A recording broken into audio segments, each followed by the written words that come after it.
Bonsoir.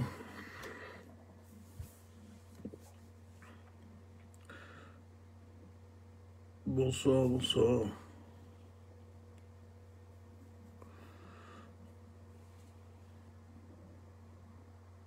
Pouche. Et Malek Zouari, regarde. Salut Malek. Salut la Marsa. La Marsa, Malek. C'est pas évident en ce moment. La Tunisie, non seulement des problèmes du Covid, mais aussi des problèmes politiques, avec des manifestations, les gens sans son masque. Bon, c'est compliqué la Tunisie. Betty Saban, Marseille, salut. Paul Blanc, Cannes, comment ça va? André Messeilou, mon frère, ophtalmo, rue Rambuteau. Joël Haddad, comment vas-tu? Ça va bien Joël? Betty Saban, salut, de Marseille. Pierre Zertoun, j'ai vu un peu de ta vidéo que tu m'as envoyée sur Cyril Cohen, professeur Cyril Cohen, qu'on a interviewé mardi. Bah oui, la situation évolue en Israël. Marisa Seriki, bonsoir. François Elbaz. Chiche Stéphanie, bonsoir. Sanda Turki, coucou de Tunis. Salut Sanda, ma copine. Comment vas-tu Sanda? Je sais que tu es sous l'eau en ce moment, tu es débordée. Tunis, ils sont débordés. Ils travaillent tout le temps. Elle voit plein de patients aux urgences. Cadeau Pro, merci. Salut. Merci d'avoir partagé sur le groupe. On est 200. Annie Citruc, salut. Peggy, comment vas-tu Peggy? Peggy Torgeman, ma copine. Comment elle va? Diane Michigan, comment ça va? Ça va Diane? Pierre-Élie Baron, Ben Baron, salut. Heureusement que t'as pas été à Dubaï. Hein. Dubaï, je vais en parler. Hein. L'avion, c'est pas la merveille. Hein. C'est pas la merveille. Philippe Daoudi, salut. Comment vas-tu? J'espère que tout va bien. Nathalie Ilouz, une cousine. Anatel, comment vas-tu? Salut. Votre copine du groupe. Médecin. Martine Boisiz. Gilles Ganem, comment vas-tu Gilles, mon ami? Bon, Gilles Ganem aussi, c'est un ami de toujours. Gilles, lycée Carnot, et lui, son frère Yvan, enfin bon, c'est... Depuis combien d'années, on ne sait pas. On ne dit pas, mieux vaut ne pas dire. Evelyne Taillet, bonsoir. On est plein de courage, Sanda Turki me dit. Mais je sais, tu as toujours été pleine de courage, Sanda. C'est pas d'aujourd'hui, hein. André Bocara, bonsoir. Comment ça va? Comment se passe la dentisterie? Arlette Bétito de Marseille. Bah, je me trompe plus, hein. La dernière fois, j'avais dit du Maroc. Je m'étais trompé. C'est Marseille. Sobrifel, comment ça va, notre dentiste? J'espère que tout va bien. Hélène, ma cousine, comment vas-tu? Tu vas bien?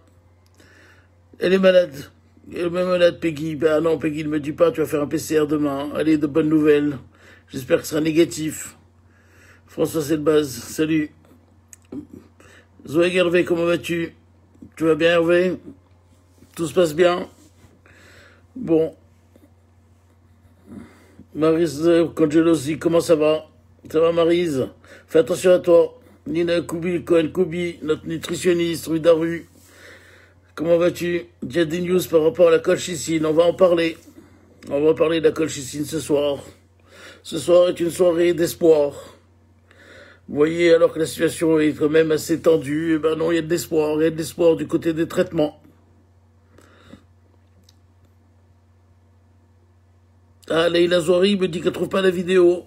Malek, montre à ta femme où est la vidéo. Alors Malek a réussi à trouver, c'est l'épouse, le mari de... Et elle n'a pas trouvé. Montre-lui où elle est, Malek, va voir ta femme, dis-lui où c'est la vidéo. Brigitte Chili, bonsoir. On est 357, on va entendre encore quelques minutes. Simon Dichy, notre ami dentiste, comment il va? Adila Jimmy, salut. Comment vas-tu, Adli? Toujours à Aix-en-Provence. Vivement qu'on se retrouve chez Malek à manger un couscous sfaxois. Hein. Couscous au poisson de Sfax de folie qu'on a mangé chez Malek. Laurence Ruben, salut. Comment vas-tu, Laurence? Mon docteur préféré, tu es gentil. Comment vas-tu? Aéroport de Brouillon fermé en Israël, je sais. Je sais que Israël a fermé ses frontières aériennes. Ouais. Martine Bloom, bonsoir. Comment ça va?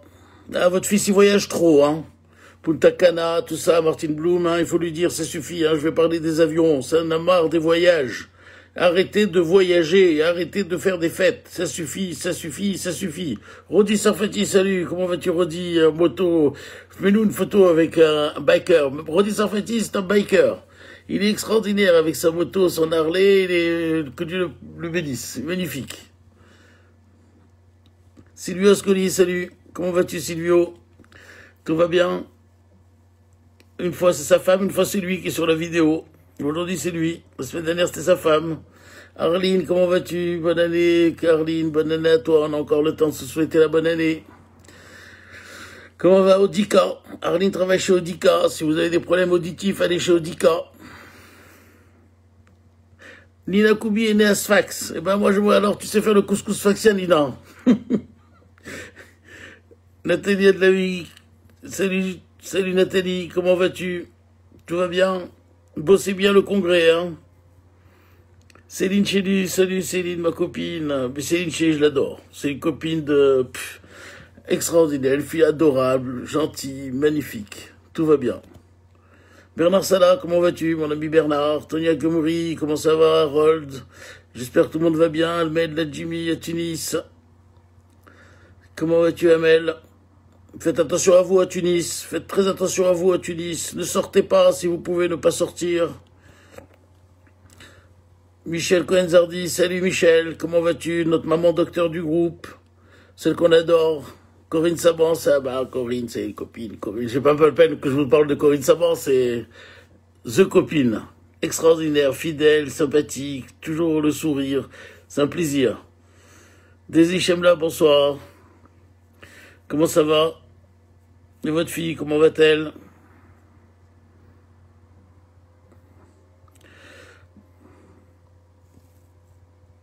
Bonsoir de... Nadine Barnick. Moi, je suis de Gabès. Ah, Gabès, elle mange bien le couscous. Elle mange quoi avec Oussef lol? Je ne sais pas ce que c'est que ce couscous. Qu'est-ce que c'est que le couscous gabésien? Alors là, je le connais pas. Nadine Barnick, elle nous fera un jour la recette du couscous de Gabès. Valérie Smadja-Seba, bonsoir. Brigitte Zagdoun, salut. Fabienne Benet de Suisse. La Suisse va assez mal. On parle aussi d'un éventuel reconfinement. Les magasins sont fermés. C'est vrai que la Suisse va mal. Moi, je vois, parce que grâce à Fabienne, je me suis abonné à Tribune de Genève. Je vois les nouvelles tous les jours. Ben, tout va mal partout, de toute façon. Ça va mal en France, ça va mal en Israël, ça va mal en Suisse, ça va mal en Allemagne, ça va mal en Angleterre, ça va mal en Amérique. Philippe Saban, comment vas-tu, Philippe? Mon ami Philippe. J'espère que tout va bien, Philippe. Allez, tu tiens le coup, Philippe, il faut tenir. Claude Namer, salut. Comment vas-tu, Claude? Allez, il faut tenir le coup. On va aborder la 3e vague. Tous à la vaccination, inscrivez-vous vite. Et encore faudrait-il pouvoir s'inscrire, Bernard. C'est facile de dire inscrivez-vous vite.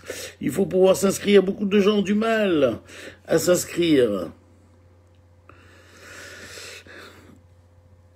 Amel Tor, la Jimmy, oui, vous sortez le minimum. Ben, c'est ce qu'il faut faire à Tunis. Il faut sortir le minimum. Le minimum. En France, ceux qui peuvent rester chez eux, là, pour l'instant, ça va, mais dans 10 jours, ça va être une flambée en France. Ce qui se passe en Israël, à Londres, ça va être une flambée. En France, ça va être la même chose. Il n'y a aucune raison que ce variant... On l'a vu avec le professeur Cyril Cohen, hein, il faut un mois et demi pour que le variant anglais soit prépondérant dans un pays.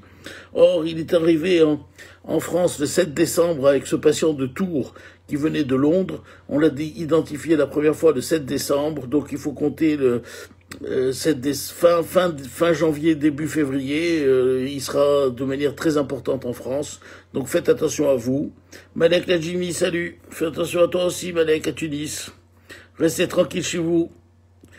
Philippe Sabor, la Warwick. Mais non, pas la Warwick. Boujna Thierry. C'est pas Thierry, c'est ma sœur, Marie-Claude. Comment vas-tu, Marie? Depuis ce matin. Il n'y a plus de vaccin, il faut chercher. C'est vrai que c'est difficile, mais c'est difficile partout. Je vous ai raconté la semaine dernière pour New York. À New York aussi, ils font 50 km pour aller se vacciner. C'est difficile dans tous les pays. Il faut se battre pour se faire vacciner, mais avons-nous vraiment le choix? Je crois pas. Bon, on est 466 personnes, hein, je pense que ça suffit. On peut démarrer. Les retardataires nous rejoindront. Elle se bat, grève du vaccin, mais c'est mission impossible sur Paris. Mais il faut pas chercher sur Paris, je vous ai dit, il faut chercher en banlieue. Ne cherchez pas sur Paris, allez à Livry-Gargan, allez n'importe où, allez à Bonneuil, allez je sais pas, Valenton, Saint-Denis, allez à la Courneuve, à Clichy, allez partout, partout aux alentours de Paris. Ne cherchez pas sur Paris, vous trouverez pas, surtout dans les hôpitaux. Salut Virginie. Virginie, elle se fait vacciner à Livry-Gargan, par exemple. Elle a été vaccinée la semaine dernière, elle et son mari. Alors, vous voyez, quand ils veulent, ils y arrivent. Karine Boujna, salut. Le groupe te salue aussi. Non, c'est pas l'angoisse. Allez, ce soir, il y a quand même ah, ça y est. Leïla Zouari, elle a réussi à se connecter. Alors, si Leïla est là, on y va. Alors, quelle est la situation aujourd'hui? La situation aujourd'hui à Paris, vous savez que, voilà, je vais vous montrer les courbes et vous allez voir les courbes. Alors, hop, voilà. Ça, c'est la courbe. Vous voyez ici, le 7 novembre. Le 7 novembre 2020, c'était le pic, le deuxième pic, le pic de la deuxième vague. On a eu, en moyenne, 54 440 cas sur 7 jours. Et il y a eu 86 852 cas en un jour. Donc, vous voyez ce que ça représentait le pic, le pic de la deuxième vague. Vous voyez les chiffres, 86 000 cas nouveaux dans la journée et 54 400 cas dans la semaine. Où on en est aujourd'hui? Aujourd'hui, au 22 janvier, aujourd'hui, avant-hier, il y a eu 23 292 nouveaux cas et 19 759 cas nouveaux en France. Donc, vous voyez quand même que la situation aujourd'hui n'est pas, on est très très loin d'un pic et d'une vague. Vous savez que la deuxième vague n'a pas complètement été amortie, qu'on est resté sur un petit plateau, et là c'est en train de remonter doucement. Le problème qu'on a, c'est que c'est ce variant anglais. C'est-à-dire que pour l'instant, ce que craignent les politiques et ce que craignent les gens de la santé, c'est que ce variant anglais devienne prépondérant et que cette courbe flambe et qu'elle devienne encore plus importante que cette pic que je vous ai montré pour la deuxième vague. Et donc c'est ça un peu le problème. Alors qu'est-ce qu'on a comme possibilité? C'est pour ça que le professeur Cyril Cohen qu'on a interviewé mardi dernier, nous a expliqué que la seule manière, en fait, d'obtenir une immunité, c'est de se faire vacciner. Pourquoi c'est important de se faire vacciner? Parce que si on va attendre l'immunité collective, voilà où on en est aujourd'hui en France ou hier, je sais pas, c'est les chiffres.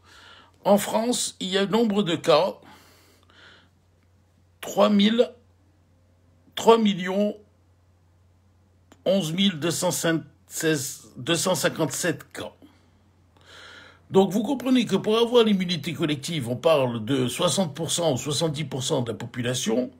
Donc si on attend que tout le monde soit contaminé, il nous faudra 10 ans. 10 ans pour que l'immunité collective se fasse en France. Et au niveau mondial, alors il y a 9 millions de personnes qui l'ont eu, ou 96 millions de personnes. On est 7 milliards de personnes dans le monde. Alors imaginez combien de temps il faut pour attendre que l'immunité collective se fasse dans le monde. C'est pour ça que notre seul espoir aujourd'hui passe par la vaccination. C'est-à-dire que cette immunité collective ne pourra être obtenue que par la vaccination. Nous n'avons pas d'autre choix de la vaccination. Donc c'est pour ça que le gouvernement français s'est mis vraiment, parce que là on est pratiquement à 1 million de vaccinés, donc vous voyez que l'élan de la vaccination a quand même été positif, puisque là ils se sont mis vraiment à vacciner à tour de bras. C'est vrai qu'on a du mal à trouver encore des doses et des lieux de vaccination, mais néanmoins ça vaccine. On est quand même pas mal avancé au niveau de la vaccination.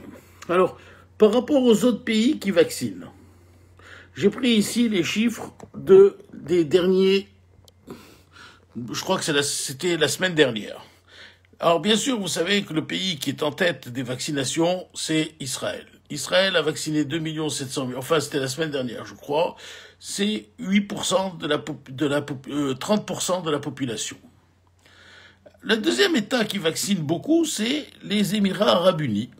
Eux aussi, ils ont vacciné 2 millions de personnes. C'est pas mal, on n'entend pas beaucoup parler d'eux, mais ils sont assez efficaces. et ils ont vacciné 21% de leur population. Donc vous voyez que les Émirats arabes unis sont quand même un État, de même que Bahreïn. Bahreïn a vacciné 9% de sa population. Quand vous voyez Bahreïn, 9% de la population, c'est quand même pas... Vous voyez, Bahreïn, 9,57% de la population. C'est vrai que les USA, par exemple, ils ont déjà fait 12 millions de vaccinés. Donc vous voyez que le nombre de vaccinés dans le monde, ça augmente. L'Angleterre, 4 200 000. L'Italie, 1 190 000. Et la France, à cette époque-là, on était un peu à la traîne. Nous étions à 586 000 vaccinés. 585 664 vaccinés. On est passé aujourd'hui à 1 million de vaccinés. Donc, vous voyez que la progression est bonne et que, normalement, on devrait arriver à vacciner pas mal de monde, mais je ne sais pas si on arrivera à vacciner 50% de la population d'ici la fin de l'été. La vérité, c'est difficile à dire. Alors, quelle est la situation donc aussi en France? C'est le problème de ce variant anglais. Le variant anglais, on savait qu'il est 1,5 fois plus contaminant que le virus original. Et en plus, ce variant anglais, maintenant, on nous dit qu'il est plus mortel que le virus originel. Est-ce que c'est vrai? Est-ce que c'est faux? Est-ce qu'il y a des études? Les études sont sérieuses? Est-ce que les études sont sûres? Pour l'instant, c'est ce que disent les Anglais. On peut pas la savoir de manière sûre. Les Israéliens ne le confirment pas, alors qu'ils ont un variant anglais aussi important dans leur pays. Ils le confirment pas. Je viens d'écouter encore aussi le professeur Cyril Cohen à la télé, enfin dans une télé israélienne, où il disait qu'effectivement, il a lu cette étude, mais que pour l'instant, ce n'était pas vraiment validé.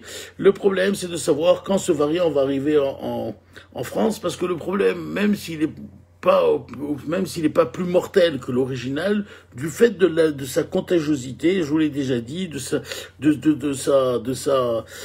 sa propagation, il va submerger les hôpitaux et on aura probablement des décès pour des gens qui n'auront pas pu se faire soigner.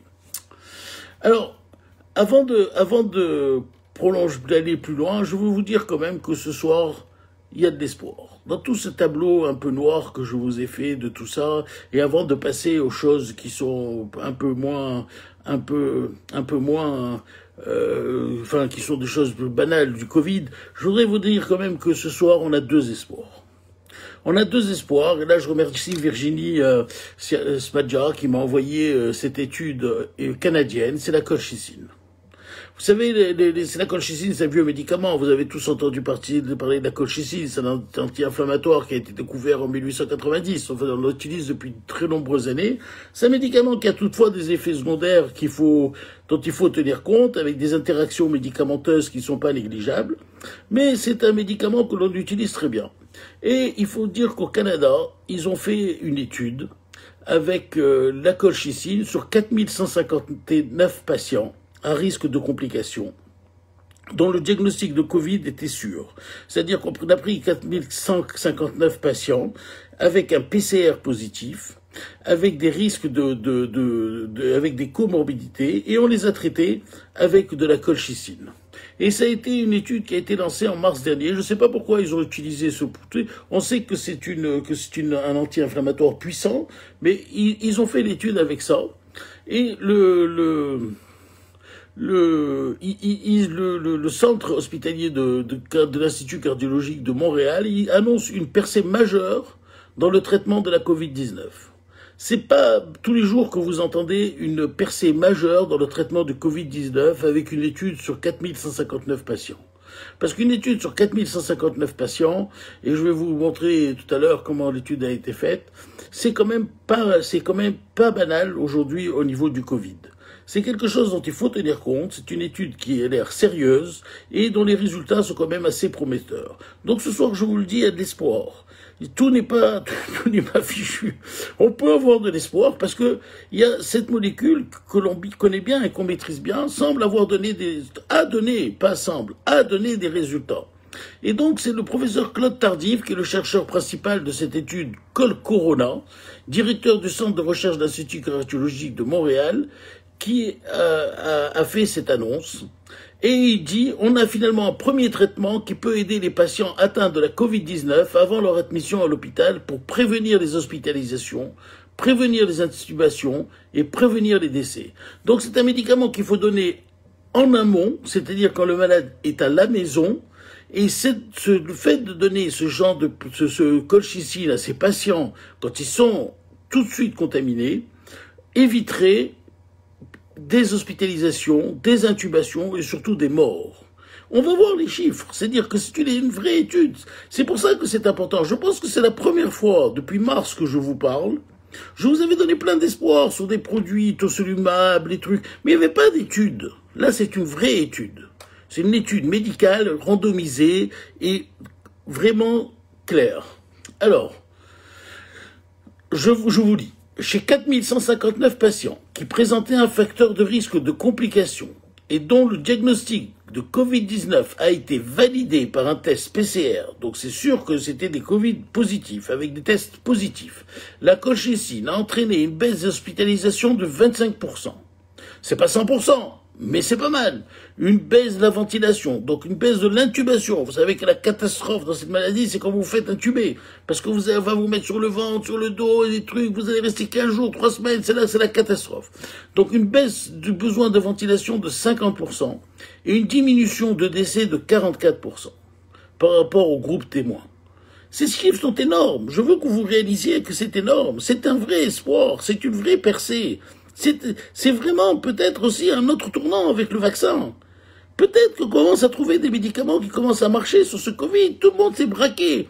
Vous savez, c'est pas moi qui le dis, je me rappelle plus qu'il avait dit qu'au lieu d'aller chercher de créer une nouvelle molécule, essayez de trouver, de recycler des anciennes molécules qu'on connaît, qui peuvent marcher. Essayez. Les patients, il y en a plein, malheureusement, avec des patients de Covid. Donc ils ont cherché 4100 patients, c'est pas n'importe quoi. Alors la colchicine, c'est quoi? C'est un anti-inflammatoire. Il empêche la tempête inflammatoire, le choc cytokinique, là, le fameux, qui affecte les poumons de la maladie de Covid-19 et qui risque d'envoyer les patients à l'hôpital. C'est à ce niveau-là qu'elle agit. Donc elle agit pas sur le virus, c'est pas un antiviral, c'est un anti-inflammatoire et diminue la réaction inflammatoire à la pénétration du virus dans les cellules. Donc la prescription de ce médicament, si on fait cette prescription en amont, c'est-à-dire que quand les gens sont encore à la maison et qui sont infectés, si par exemple vous avez un monsieur qui est obèse, diabétique, hypertendu et qui a contracté le Covid, tout de suite, ils le mettent sous colchicine. Et quand ils le mettent tout de suite sous colchicine, les études ont montré qu'on avait une baisse significative de toutes les complications. Donc cette prescription pourrait contribuer à atténuer les problèmes d'engorgement, parce que si vous avez 2 fois moins d'intubation, 2 fois moins de 25% de moins d'hospitalisation, eh ben vous allez désengorger les hôpitaux. Si vous désengorgez les hôpitaux, ceux qui sont malheureusement atteints vont être mieux soignés. Vous allez pouvoir les aider, les soigner. C'est une question de masse. On est dans une pathologie de masse. C'est la masse qui tue. Donc là, si vous arrivez à diminuer, là, je vous le dis et je vous le répète, c'est la première fois que vous avez une étude sérieuse. Alors maintenant, le gouvernement du Québec et les autorités de santé publique et le corps médical doivent maintenant décider de la suite des choses pour la mise en œuvre de ce traitement par la colchicine. Pour le docteur Tardif, c'est vraiment un tour de force qui a été fait. C'est une grande étude au niveau national qui a été faite et pour lui, c'est une avancée majeure. Donc c'est une étude randomisée, c'est-à-dire en double issue, contre par le placebo, c'est-à-dire on a pris des malades positifs à qui on a donné la colchicine, d'autres malades positifs à qui on n'a pas donné de colchicine, on a donné un placebo, et on a fait, personne ne savait qui avait ça, et on a fait une étude en double aveugle, ça s'appelle, c'est vraiment la bonne étude médicale, comme on l'a appris dans les livres quand on était en faculté de médecine. Et là, on voit que vraiment une fiabilité sûre des résultats. Il peut pas y avoir d'effet biaisé, il peut pas y avoir d'effet biaisé. Donc, moi, je sais pas, je n'ai pas fait partie de cette étude, je peux pas vous le dire, mais en tout cas, c'est un grand espoir. Alors, comment prendre ce traitement? Alors, c'est sûr que vous n'allez pas le prendre chez vous tout seul, comme ça, à la maison, vous allez dire, tiens, donnez-moi, vous devez le prendre à la pharmacie, chez la colchicine. Le traitement consiste à prendre un comprimé de colchicine 2 fois par jour, pendant les 3 premiers jours, suivant le diagnostic, et 1 fois par jour pendant les 27 jours suivants. Voilà le protocole qui a été établi. Vous savez, je vous l'ai dit, la colchicine est un médicament qui n'est pas anodin. Même si c'est un anti-inflammatoire qu'on manipule très bien, qu'on manie très bien et tout ça, c'est un médicament qui doit se donner sur prescription et c'est un médicament qui doit être donné selon l'autorisation de mise sur le marché. Donc, pour l'instant, je vous dis pas celui qui est positif et qui a dans la tête d'aller prendre la colchicine, mais voilà en tout cas une piste à suivre. Et je pense que très rapidement, toute cette colchicine va s'ébruiter un peu sur tous les réseaux sociaux, il va s'ébruiter un peu partout. Et puis, je pense que le gouvernement va être obligé d'un moment ou un autre de donner son aval pour avoir un traitement de ce type-là pour les patients qui sont hospitalisés. Voilà ce que je voulais vous dire pour vous donner, pour vous donner un premier espoir. Parce que c'est très important. Aujourd'hui, on est à un tournant et les gens sont très angoissés, sont très anxieux. On voit que la situation se détériore partout. À Paris, on parle, en France, on parle de nouveau d'un confinement pour la semaine prochaine. Est-ce que ça sera un confinement light comme le deuxième ou est-ce que ça sera un confinement sévère comme le premier? On ne sait pas très bien ce qui va se passer. La logique voudrait qu'il soit sévère, mais l'économie voudrait que ce soit plus léger. Donc le gouvernement va devoir faire un arbitrage. Mais vous avez là, en tout cas, devant cette épidémie, cette troisième vague qui s'annonce, vous avez quand même une lueur d'espoir, et ce n'est pas la seule. Il y a un deuxième espoir d'un autre médicament qui, je vous en avais parlé il y a quelques mois, je crois que c'était en mai, je crois que je vous avais dit que l'Institut Pasteur à Lille avait trouvé qu'un médicament, un ancien médicament aussi recyclé, je peux vous dire son nom, aujourd'hui c'est l'Octofène, pour ceux qui se souviennent, pour ceux qui ont une cinquantaine d'années et plus. Vous vous souvenez, ces suppositoires d'Octofène qu'on donnait quand on avait une pharyngite, une angine ou des choses comme ça, c'était un anti-infectieux. C'est pas un antibiotique, c'est pas un antiviral, c'est un anti-infectieux. On le donnait en suppositoire. Alors, ce nom d'Octofène est toujours caché par l'Institut Pasteur de Lille. Ils ont pas dit que c'est l'Octofène. Nous, on l'a su par la bande. Mais on pense que c'est l'Octofène, et je vous avais dit que cet Institut Pasteur de Lille avait besoin de beaucoup d'argent, et c'est LVMH, Bernard Arnault, qu'on félicite encore, parce que Bernard Arnault, vous savez, c'était un gros industriel, et il a mis beaucoup d'argent pour les gels, pour les masques, il a retroussé les bras, il a fait marcher ses usines pour faire autre chose que des parfums et des choses comme ça, et il a aidé le pays, vraiment, je pense que ça a été quand même un bon contributeur, j'ai pas d'action chez lui ou de choses, mais il faut reconnaître le mérite des gens. Quand des gens ont du mérite, il faut le reconnaître. Et Bernard Arnault, il a eu le mérite de mettre 5 millions d'euros sur la table avec l'Institut Pasteur. Et ils sont prêts, l'Institut Pasteur, avec cet octofène, je pense que c'est l'octofène, l'avenir nous le dira, ils sont prêts à passer sur la phase test sur les malades. Et donc ça, c'est très encourageant aussi, parce que l'Octofène, alors lui, il a aucune contre-indication. Pour le coup, lui, c'était des suppos d'Octofène. Moi, je me rappelle, j'en donnais aux gamins, j'en donnais aux adultes, j'en donnais à tout le monde. C'était vraiment un produit qu'on adorait. Et puis, vous savez, par les problèmes de sécu, ça a été déremboursé. Et le laboratoire, progressivement, comme c'était déremboursé, ça ne s'achetait plus, ça a été retiré du marché. Ce traitement éviterait, d'après donc les premières recherches de l'Institut Pasteur, ça éviterait de développer des formes graves du Covid. C'est l'objectif de l'Institut Pasteur, c'est que ce Covid ne devienne qu'un gros rhume et pas plus.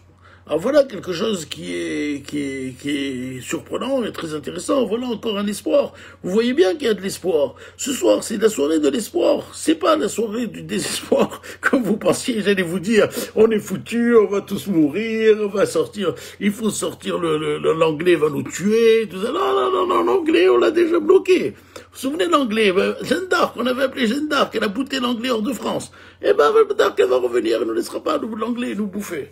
Alors, le vieux variant anglais. Alors, qu'est-ce qu'il dit? L'objectif de l'Institut Pasteur, c'est d'en faire un gros rhume. Voilà le but poursuivi par les chercheurs de l'Institut Pasteur de Lille. Donc, vous voyez, là aussi, il y a un espoir. Développer un traitement de la coronavirus qui éviterait de développer des formes graves de la maladie.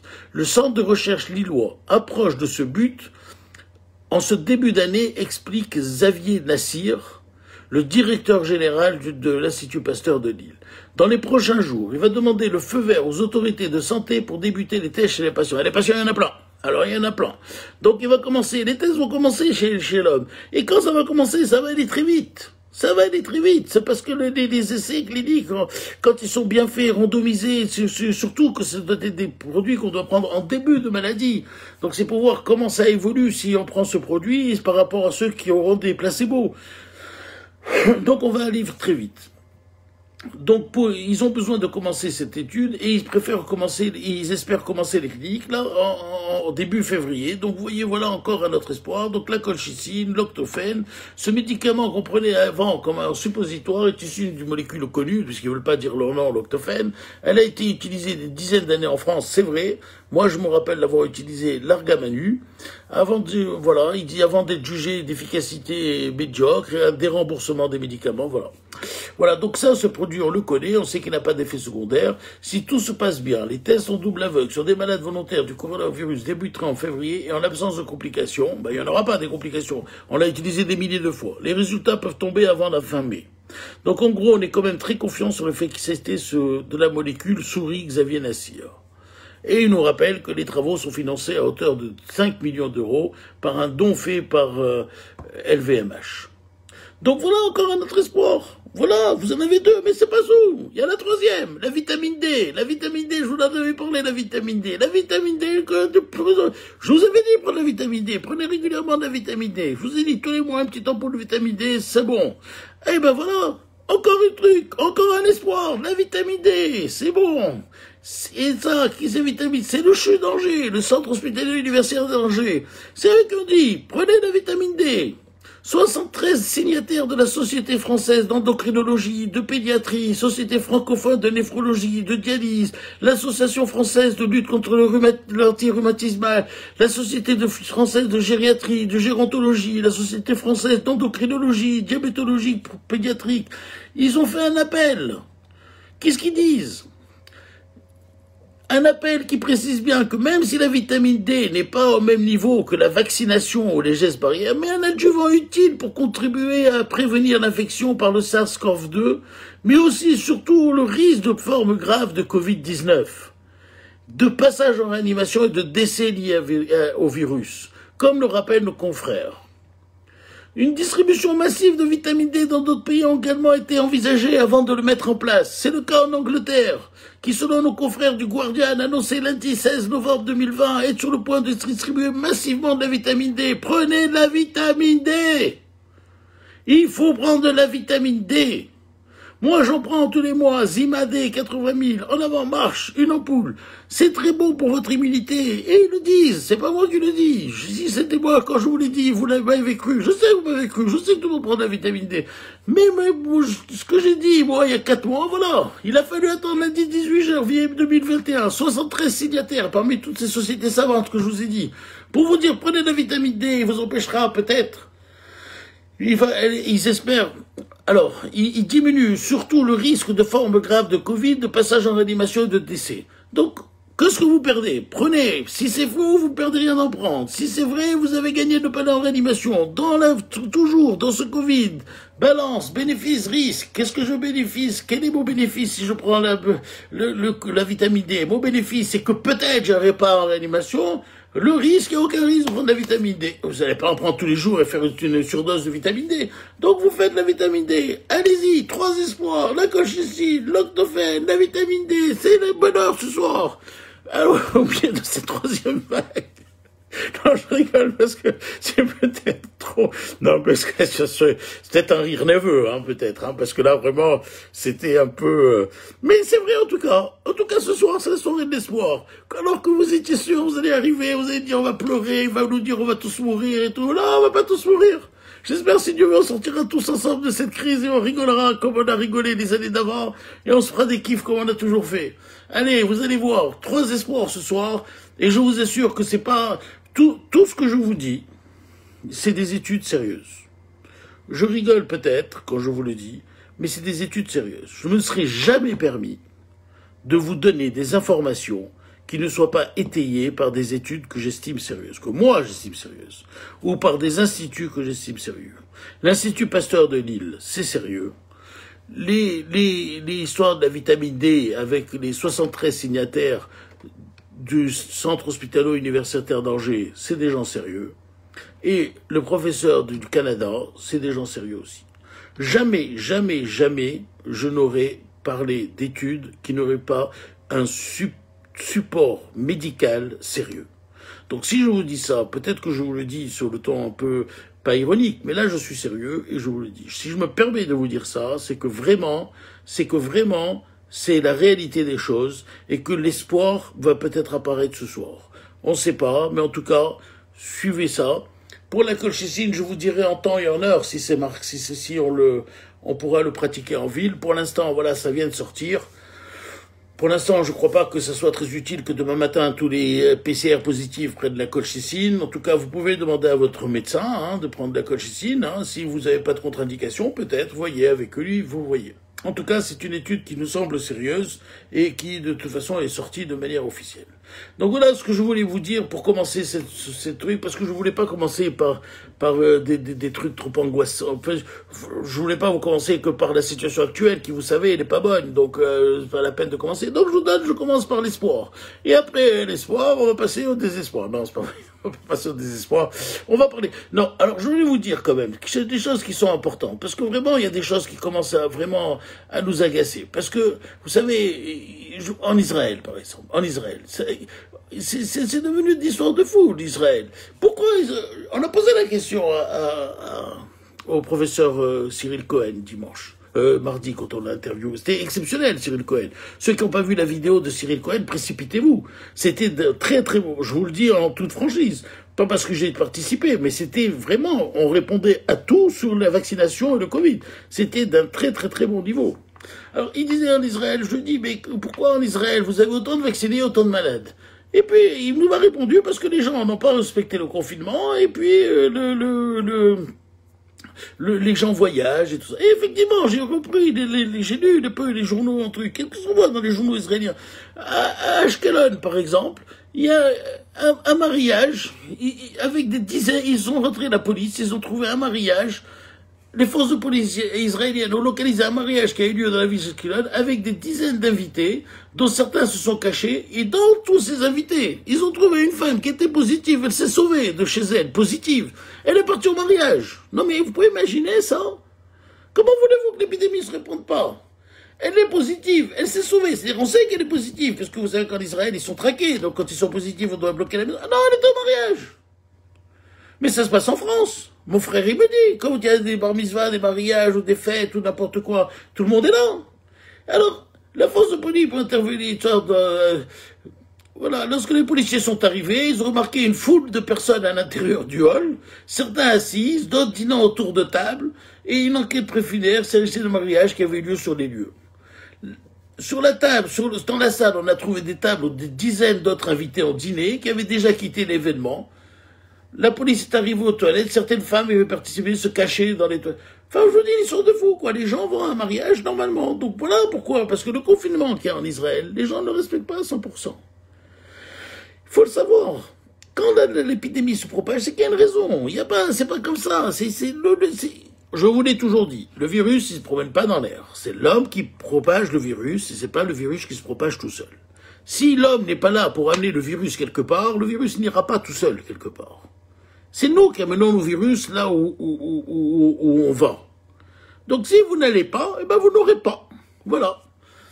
Alors il a fait des amendes, Israël, ils font des amendes contre les invités, les fournisseurs, les organisateurs, mais c'est trop tard. On s'en fout des amendes. C'est pas ça qui va ramener tous les contaminés. Et puis un autre problème qu'il y a eu en Israël. Mais il y a en France, tout ce que je vous dis pour Israël, c'est la France, nous les États-Unis, la Tunisie, les mariages, il y a plein de monde, tout partout dans le monde, l'Italie, l'Espagne, tout le monde fait la même chose, c'est pas que... Mais je me suis intéressé, puisqu'on a eu le professeur Cyril Cohen. Alors, les avions, les voyages, en France aussi, ils veulent pas arrêter de voyager, les gens.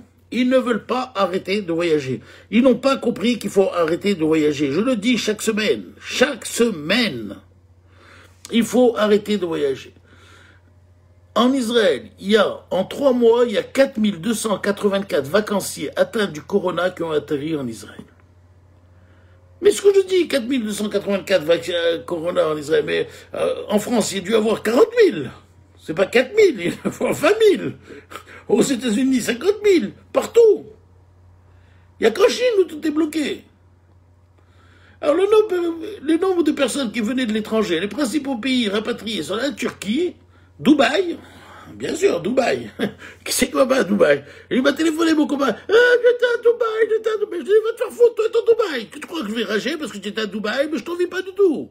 Toute l'année, on a toujours voyagé grâce à Dieu. On connaît tous les pays du monde qui sont en fout de Dubaï. J'étais à Dubaï, j'étais très bon, je m'en fous de Dubaï. Je m'en fous pas d'aller à Dubaï, d'aller au Maroc ou d'aller là ou là. Moi, je veux ma santé d'abord. Je veux d'abord mon combat, ma santé. Qu'est-ce que je m'en fous de Dubaï? Arrêtez de ce Dubaï. On dirait la bravoure. J'étais à Dubaï. Je m'en fous de Dubaï. Tu vois pas, ils étaient à Dubaï. Ça n'en parlait même pas de Dubaï avant. Qu'est-ce que c'est Dubaï? Je veux pas de pays, je veux pas à Dubaï. Je vais foutre là-bas. Un désert avec des hôtels de trucs. Je vais à New York, oui. New York, c'est une ville. À Dubaï, voilà, à Dubaï. Allez, base-moi, il m'a téléphoné. J'étais à Dubaï, ouais, tu parles. Bon, enfin, bref. Alors, donc, il revenait de Dubaï, bien sûr, des États-Unis. Et aussi en Ukraine, en Moldavie, en Bulgarie, parce que je pense que là-bas, il n'y a pas de contrôle vraiment très, très sérieux. Donc, vous voyez que quand même, les vacanciers, enfin les gens qui voyagent et tout, sont des grands pourvoyeurs de virus. C'est pas possible. Il faut arrêter de voyager. D'ailleurs, Israël, elle a bloqué nos frontières. Aujourd'hui, paf. L'aéroport Ben Gurion, terminé, fermé, clôturé, fermé à clé. Personne ne part, personne ne vient. C'est fini. Ils ont compris. Ça suffit. Stop de voyager. C'est plus le moment. Il faut rester stop. Vous ne pouvez pas rester 5 mois sans voyager. C'est la folie. La Chine, qu'est-ce qu'elle avait, la Chine, elle? Voyage Air France. 5 passagers du vol Air France AF202 Paris-Taïwan-Taïjin qui a atterri le 8 janvier. Vous savez que quand vous atterrissez en Chine, on vous laisse 14 jours en confinement. Donc les types, ils sont partis avec une PCR positive. Ils ont été en confinement. Pendant le confinement, paf, il y a eu 5 positifs, je crois. Voilà, 5 passagers du vol Air France se sont révélés positifs pendant le confinement. Donc ça veut dire quoi, ça? Donc du coup, la Chine, elle a bloqué tous les vols avec la France. Mais ça veut dire quoi aussi, ça? Ça veut dire que l'avion, ils se sont contaminés dans l'avion, ces gens-là. Mais oui, puisqu'ils sont négatifs avant de partir. Et ils ne sont devenus positifs que 2, 3, 4, 5, 6 jours après leur vol, puisqu'il reste 14 jours en confinement. Donc ces 5 patients-là, ils se sont contaminés dans l'avion. Donc en fait, l'avion, on disait que c'était pas contagieux. Eh ben non, c'est contagieux, et la preuve, on l'a. On l'a où? On l'a dans un vol entre Dubaï, toujours Dubaï, entre Dubaï et où c'était ça? Dubaï et provenance de Dubaï, voilà, je sais plus où. En Nouvelle-Zélande. Entre Dubaï et la Nouvelle-Zélande. Alors, qu'est-ce qui s'est passé dans ce vol entre Dubaï et la Nouvelle-Zélande? Quand ils sont partis de Dubaï, négatifs, ils sont arrivés en Nouvelle-Zélande. On les laisse en confinement, paf, dans le même vol, 7 passagers du même vol ont été positifs pendant le confinement. Donc, ces 7 passagers du même vol, je vais vous montrer comment ils étaient situés dans l'avion. Voilà. Alors, les 7 passagers, c'est A, B, C, D, E, F, G. 1, 2, 3, 4, 5, 6, 7. Les 7 passagers qui ont été contagieux. Donc vous voyez bien que sur ces 7 passagers contagieux, jusqu'au 4e rang, entre le C et celui-là, ils ont été contaminés. Et on suppose que c'est le passager A ou le passager B qui était contagieux. Donc vous voyez, alors que les patients, que les personnes, les voyageurs avaient des masques et des gants, ils ont été contaminés jusqu'au 4e rang derrière. Et ça, ils ont vérifié la séquence génique du virus qu'ils ont trouvé chez ces 7. C'est le même. Donc, ils ont été contaminés par la même personne. Donc, l'avion, finalement, c'est pas si sûr que ça. Faites attention. Quand vous êtes dans l'avion, malgré le FFP2, maintenant, si vous avez un malheureux positif à côté de vous qui a passé parce qu'il a fait de son test et il est devenu positif entre le moment où il a fait son test et le moment où il a pris l'avion, eh ben, il peut vous plomber. Parce que, voyez, voilà. L'autre, il était là. Il était ici. Ou ici, le malade. Et il a contaminé jusqu'à 3 derrière lui. 4 rangées derrière lui. Donc l'avion, c'est pas si sûr que ça. On avait dit, vous savez, que le changement de l'air toutes les 30 secondes, Air France, tout ça, et ben finalement, on n'est pas sûr que ça soit aussi sûr que ça, l'avion. Donc faites attention quand vous prenez l'avion, parce que ce n'est pas très très sûr finalement. On n'est plus aussi sûr que ça que l'avion soit complètement anodin. Donc vous voyez bien que voilà pourquoi l'épidémie a repris. L'épidémie a repris, pourquoi? Parce que les gens ne respectent pas le confinement. Il y a toujours les gens qui font la fête, il y a toujours tout ça. Et la deuxième raison, c'est que les voyages, les virus se transmettent. Et si le variant anglais est arrivé en Israël, c'est par les voyages. Voilà. Donc vous voyez un peu ce que je voulais vous dire. Et ça, finalement, c'est quelque chose qui est assez classique. On l'a dit, on l'a redit, le truc. Mais ce qu'on comprend pas, c'est que les gens ne comprennent toujours pas. C'est que les gens veulent continuer à voyager. Et moi, je les vois sur Facebook. Ils sont toujours à Dubaï, ils sont toujours au Maroc. Enfin, au Maroc, c'est fini, ils ont fermé. Hein. Les Marocains, ils sont pas cons. Hein. Le roi du Maroc, j'avais toujours dit, hein, c'est un patron, celui-là. Hein. Le roi du Maroc, lui, il comprend rien. Il a fermé les avions, il a fermé les hôtels, il ne veut plus. Il en a marre de ces touristes qui viennent et qui amènent des virus et des virus. Donc lui, le roi du Maroc, il est au top, il a tout fermé. Et basta, cosy, on n'en parle plus. Donc ça, vous ne pourrez plus aller au Maroc, ça c'est sûr et certain. C'est terminé. Donc voilà. Donc voilà ce que je voulais vous dire ce soir. Je crois qu'il y a encore des petites choses à dire, mais... Ouais, le tabac, toujours le tabac. Vous savez, c'est l'éternel recommencement, le tabac. Est-ce que c'est contagieux? Est-ce que c'est pas... Est-ce qu'il vaut mieux fumer? Est-ce qu'il vaut mieux ne pas fumer? Et voilà, aujourd'hui, on a une étude sur 2 401 000 patients. Et voilà, entre le 23 mars et le 23 avril et le 24 mai. Et il y avait 11% de fumeurs. Et finalement... Il n'y a aucune variation n'a été notée dans le modèle d'association entre les symptômes signalés chez les fumeurs et les non-fumeurs. Donc finalement, est-ce que vous fumeur ou non-fumeur, il n'y a pas vraiment de différence entre les fumeurs et les pas fumeurs. Et puis une autre étude après nous dit que nos résultats fournissent des preuves convaincantes d'un lien entre le tabagisme actuel et le risque éventuel lié à la Covid, y compris le fardeau de symptômes autodéclarés et le risque de se rendre à l'hôpital. Donc c'est toujours aussi partagé cette histoire de tabac, on n'a toujours pas de résultats sur le long terme, on sait toujours pas... C'est la même chose, notre discussion, on en reparle à chaque fois parce que c'est toujours la même chose, des enfants. Alors les enfants, parce que est-ce qu'il faut fermer l'école, il faut pas fermer l'école, est-ce que c'est bien de garder l'école ouverte, on sait pas. Alors voilà, les études là maintenant comment ça s'appelle, c'est les Américains qui ont fait l'étude sur les enfants. Alors aux États-Unis, ils ont mesuré l'incidence de l'épidémie dans les écoles avec toutes les tranches d'âge, c'est-à-dire les tout petits de 0 à 10 ans, les 10 ans, 20 ans, les collégiens et puis les universités. Et ils ont observé qu'une augmentation de l'incidence avec l'âge chez l'enfant, les adolescents. C'est-à-dire que plus vous montez en âge, et plus vous avez un taux de positivité. Mais ce qu'il faut savoir quand même, c'est qu'avec le nouveau variant anglais, il y a plus d'enfants qui sont touchés malheureusement. Vous avez vu qu'il a une spécificité, ce variant anglais. Alors, est-ce qu'il y a plus d'enfants touchés parce qu'il est plus contagieux, ou est-ce qu'il y a plus d'enfants touchés parce qu'il est spécifique, il touche les enfants alors qu'il ne touchait pas? On ne sait pas. En tout cas, il y a plus d'enfants touchés, donc c'est pour ça que ces études ont été faites chez les enfants. Et puis, il y a autre chose que je voulais vous dire chez les variants anglais, c'est les femmes enceintes. Méfiez-vous des femmes enceintes. Les femmes enceintes, c'est un grand problème. Le professeur Cyril Cohen nous en avait parlé mardi soir. Il nous a dit, faites attention aux femmes enceintes, on ne sait pas si oui ou non, il faut les vacciner ou pas les vacciner, parce que vous savez qu'il y a 7 femmes enceintes dans un état critique en Israël, dont une qui a dû être accouchée par césarienne alors qu'elle était en réanimation, et le bébé est décédé, je crois. Bon, enfin, donc, les femmes enceintes, c'est une des spécificités de ce variant. Est-ce que c'est un variant qui touche plus les enfants? En tout cas, voilà l'étude, qu'ils ont fait aux États-Unis pour voir la truc, mais tout ça peut être, bien sûr, modifié avec ce variant anglais qui va toucher plus les enfants, soit par contagiosité, soit par spécificité. Alors, les chercheurs ont observé une augmentation. Chaque semaine, ils augmentent plus. Le nombre de positifs dans les écoles est de plus en plus important avec l'âge des enfants. Chez les enfants